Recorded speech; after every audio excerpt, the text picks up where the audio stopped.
وما تسألهم عليه من أجر إن هو إلا ذكر للعالمين.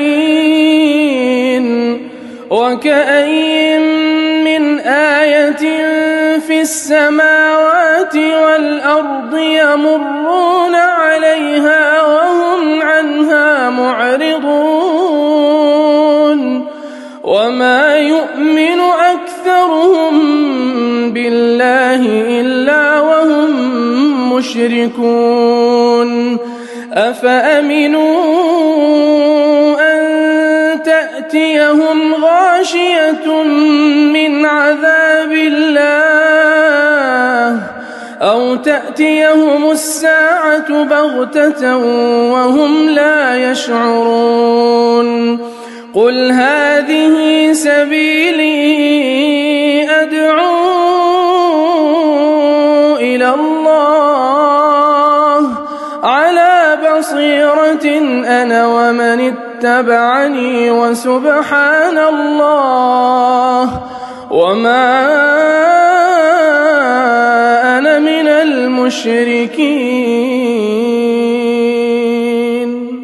وما أرسلنا من قبلك إلا رجالا نوحي إليهم من أهل القرى أفلم يسيروا في الأرض فينظروا كيف كان عاقبة الذين من قبلهم ولدار الآخرة خير للذين اتقوا أفلا تعقلون.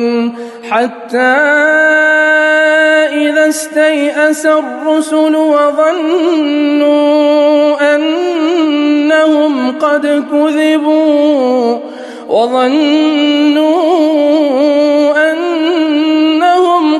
كذبوا جاءهم نصرنا فنجي من نشاء ولا يرد بأسنا عن القوم المجرمين. لقد كان في قصصهم عبرة لأولي الألباب ما كان حديثا يفترى ولكن تصديق الذي بين يديه وتفصيل كل شيء وهدى ورحمة لقوم